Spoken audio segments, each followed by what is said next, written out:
Yeah, let's start getting into some trucking news this week with the UPS Coyote thing, the Penske Logistics thing, and then we'll talk about the freight market a little bit.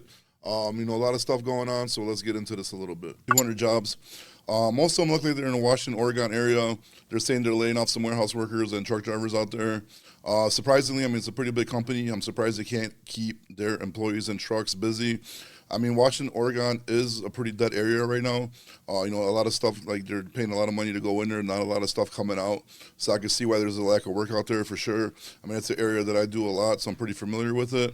But overall, I'm still surprised that Penske is slashing these jobs, especially now since we made it through the worst time and it kind of looks like we're rebounding a little bit.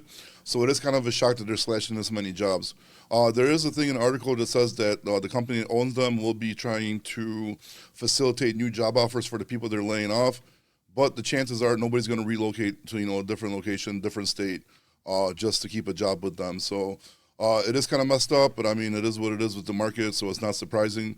It is what we need. A lot of people cutting back, less equipment, less trucks working, just so the market can recover and we could get back to a kind of normal market like we're used to. All right, this one's a little surprising to me. UPS slashing 12,000 jobs. I know Coyote here in Chicago just went through cutting a lot of jobs here. Obviously, UPS is not one of the better carriers like FedEx, and I think I'd probably trust the post office more than I would trust UPS. But selling at Coyote really kind of I don't get whatsoever. They just purchased it not too long ago for $1.8 billion. They bought the customers and the technology, the whole TMS system from them to use and help them out. And right now, definitely, I don't know who is running this company, but why would you even say that you want to sell Coyote right now? It would make no sense. You're not going to get your money back for Coyote right now. The market's down. They might as well just not said nothing. They should have waited till the market picked up and then sold Coyote. They probably would have got a bunch more money for it. But I really do not see them getting anywhere close to the $1.8 billion they paid for it, especially with all the job cuts and, just how the company is right now and the market is right now. I really think they're going to take a bath on this, and it just doesn't make sense why they would even bring it up or make this public that they want to sell Coyote. Makes no sense whatsoever for me. And with UPS, just with everybody else, it's downtime. The market's not good, they're probably not making a lot of money. I understand why they're slashing jobs. But at the same time, you got to lean on Coyote, just make it work, try to rebuild it, wait till the market picks up, and then sell it. Selling it right now, no sense whatsoever to me. All right, we're going to take a look at the hot market map for the dry vans. This is the prior 8 business days to take a look at how it's looking over here. As we can see right here, for some reason, just the East Coast has been pretty hot for the last 2-3 months, I want to say. You got Elizabeth, New Jersey with a plus 90, load to truck ratio, which is crazy. Houston's still doing good, plus 81. Fort Worth, Dallas is, decent, 61. Indiana market looks decent. The Memphis market's been plus 96. It looks like the hottest market right now. So, these kind of markets been consistent the last, few months. As I could tell, too, because I know, a lot of freight we get out of these areas, they do end up paying a lot more.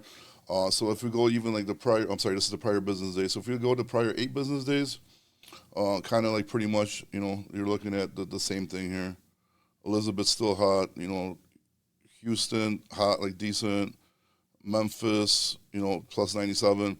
So basically, Memphis, East Coast right now, they're pretty hot for the dry vans.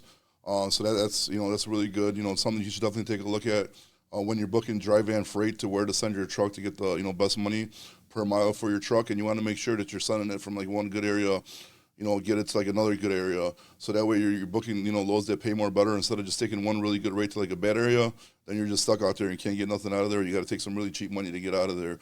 So it's always good to take a look at the hot market map off DAT just so you kind of know what's going on and where to send your trucks. And then if we go over here, this is dry vans. We'll take a look at the reefers. The reefer's been consistently pretty decent. As you can see, the reefer map compared to the dry van map is a lot better. I still wouldn't trust sending my reefer out to the Northwest, even though it says it's hot. It's tricky out there. Wisconsin's hot. They got a lot of cheese out there. Indianapolis is hot. If you take a look at this plus 100, this is crazy. So, I don't know. If you got reefers, I don't really do too many reefers. If you got reefers, let me know how you're doing. But this map looks kind of phenomenal for the prior 8 business days. Then we could take a look at the prior business day as well. And it looks like, pretty much the same thing. So if you got a reefer, most likely, just from what I'm seeing, you're probably doing good. So that's pretty decent. And then if we take a look at the flatbed market, yeah, the flatbed market, you definitely want to stay away anywhere West Coast, because once you get out there, you're probably not getting out. As you can see, south is just scorching over here for flatbeds, yeah, everywhere. So pretty much anywhere you down here with a freaking flatbed, you're gonna get a good rate. So basically, if you just stay right here with your flatbeds, just go back and forth through these areas, I'm pretty sure you could make some decent money. But you got to make sure you got a driver that wants to stay out a few weeks, because if you got a driver that wants to be home every week or every other week, obviously it's gonna mess up your your groove. So I mean, the flatbed's looking pretty good. Prior business days, let's take a look at prior 8 business days.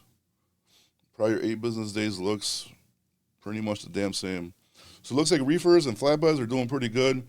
Drive-ins are the ones that are making like probably the least amount of money right now. So like I said, it's always good to learn about the market, check the market out, make sure where the good areas are, where the bad areas are, where you want to stay away from. Because taking one good rate, like I said earlier, to a bad market is not going to help you. You're just going to screw it up coming out of there.